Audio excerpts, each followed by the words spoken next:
Arriving in Laos for the first time was just different. A landlocked communist country in the heart of Southeast Asia.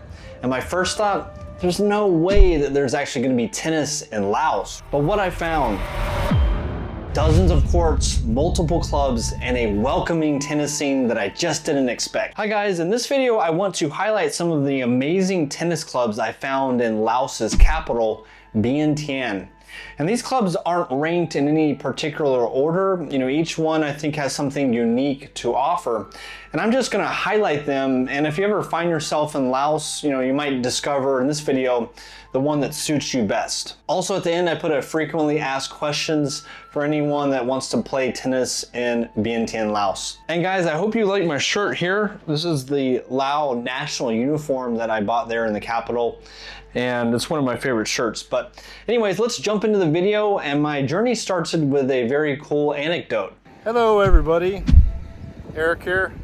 I am standing in Vientiane, Laos, which is kind of cool. I don't know if you can see this, but right back here is the Mekong River, and just across the river is actually Thailand. A city called Anothai, Thailand. I've been funny, last year I spent a week over there, and I was looking over here saying, wow, Laos is over here on this side, and for the first time I'm on the other side. Another cool thing is that, so I'm standing here in Laos, which is technically a communist country. Not that I notice really any difference in the people, the culture, but this river right here, on the other side over there is Thailand.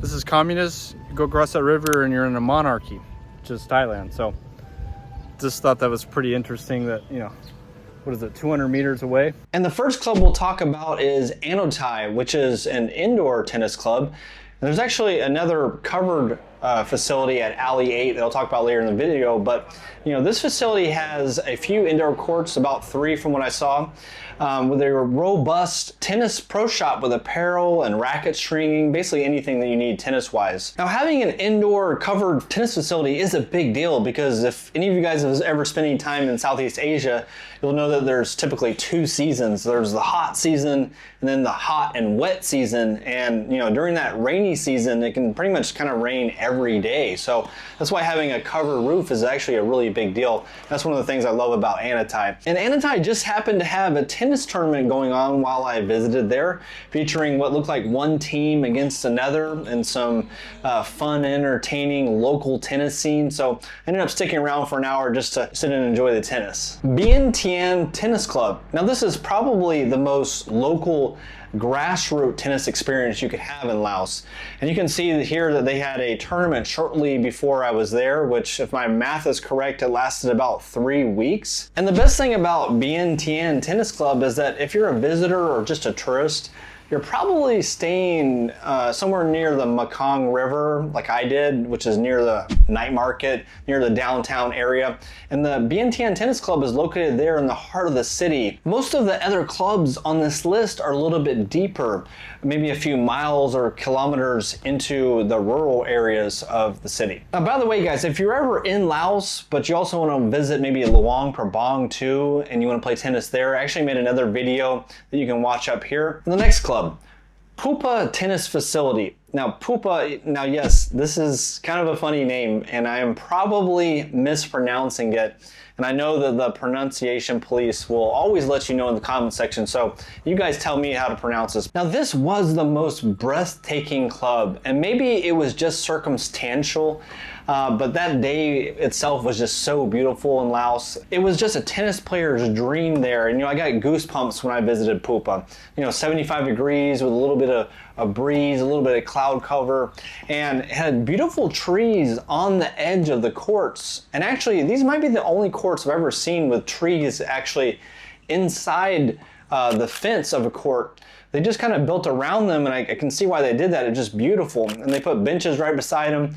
Guys, let me know in the comment section if you've ever seen a court with trees actually inside the fence. Very, very cool. And by the way, if you play tennis and travel, I actually made a free guide that's packed with a bunch of stuff that I wish I knew years ago. I kind of learned on the fly as I've been traveling. It's called the Global Tennis Survival Guide.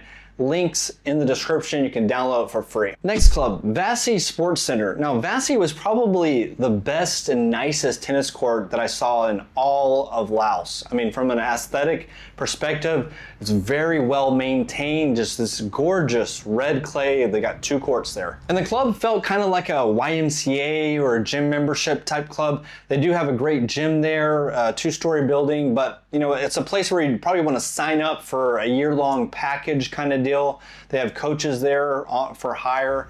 And you can play as a guest and you can rent a court there, but you know, keep in mind that prices change over time and they usually always go up. But probably the nicest courts that I saw. The next club, Alley 8. Now, Alley 8 was advertised as having Laos' first ever clay court in the entire country. And this is the sign that they had here on the road, which led down to the alley, which leads you to the entrance. Alley 8 is the only club I found with both a hard court and a clay court. Plus, the clay court is actually covered, so you can play on those rainy days in the rainy season. They also had a great pro shop there, very spacious, set up on a spacious lot, which would be a great place to have a little cookout or a birthday party. And then we have Nongbone, a 1-court tennis facility that I discovered. It was located on the Google Maps, and probably a good setup there with a good local coach and lessons, but there wasn't anybody there when I was there. So, and then the subject that I know a lot of you guys are gonna love and a lot of you guys are gonna hate, but what about pickleball in Laos? Well, it just so happened that Laos has a place called Pickleball Vientiane, which is a facility with a bunch of courts. I mean, through the fence, I saw at least 6 there. And so yes, the pickleball virus has spread all the way out to the far corners of the world, the far corners in a country like Laos. But this is a pretty cool setup there. You know, they've got dedicated, permanent lines on this court facility set up for those pickleball fanatics. All right, let's jump into some frequently asked questions. I know that people are going to probably ask in the comment section. So if I'm staying in Vientiane, Laos for 1 week, where should I play? Well, in that case, you're probably, like I said earlier, staying near the downtown, staying near the night market along the river. In that case, the 2 closest clubs to there, in my experience, was Anothai and the Vientiane Tennis Club. I walked to both of them from that downtown area. So the other awesome clubs I covered in this video are a little bit farther away. You'll probably need to rent a motorbike to get to them, or a taxi or a tuk-tuk. I mean, not that far, but maybe a 15-minute car ride, right? What about racket rentals? I didn't bring my tennis racket with me. Yes, most of these clubs, they do have racket rentals. They have plenty of balls there, a little pro shop. Even if you broke a string on your racket, they could restring it for you. How much money does it cost to play? Now, this is probably the #1 question I get across all the videos on my channel. How much does it cost? And the answer is not very much, but the problem is prices change way quicker than I can keep things like that updated. But for example, when I was in Luang Prabang, I paid $5 for a 1-hour court rental that included a rental racket and included used balls. So no, the prices are very reasonable in almost all these clubs. Where can I find someone to play tennis with in Vientiane? I would go to the Vientiane Tennis Club. Is that really local vibe, or the Anothai, or really any of these clubs. They will put you in touch with a coach for hire. I saw a list of names and phone numbers, and they'll put you in touch with someone. And that's what a lot of times I do when I'm traveling, I can't find anybody to play with, is I'll hire one of the local coaches. They're always really reasonably priced, usually about maybe $10 an hour. A lot of places call them a knocker. So you want to go out there and knock the ball around with them a little bit. Or if you're a beginner, you know, they can take you through a lesson and run you through some drills. Okay guys, and by the way, I also have a blog article listing all these clubs that I'll put down in the description if you want to check them out on the written form. And thank you guys so much for watching this video, and I will see you soon in the next video. Ciao.